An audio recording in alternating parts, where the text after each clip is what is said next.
અરે, આ તો એક શિકારી છે. બઘીરા, તું એની સાથે શું કરે છે? આ બઘીરા મારો સાથી છે અને અત્યાર સુધી તેણે જે કર્યું તે મારા કહેવા પર કર્યું. શું મતલબ? હું કાળિયા સમાજનો એક શિકારી છું.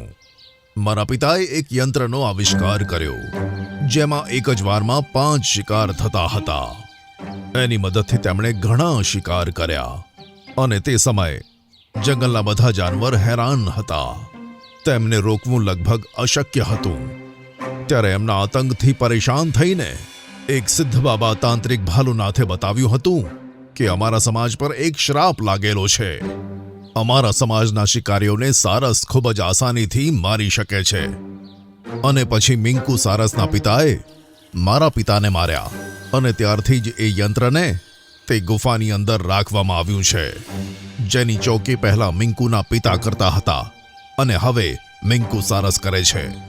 અને મેં નિશ્ચય કર્યો હતો કે મારા પિતાની મોતનો બદલો લઈને એ યંત્રને રહસ્યમય ગુફામાંથી બહાર જરૂર નીકાળીશ.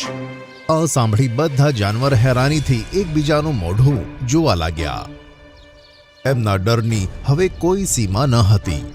તેથી સૌપ્રથમ મેં તમારા જાનવરોને ગાયબ કર્યા અને એનો આરોપ મિંકુ સારસ પર લગાવીને તેને કેદ કરાવી લીધો. હવે હું તે યંત્રને નીકાળવાનો છું અને પછી આ પૂરા જંગલમાં મારું રાજ હશે.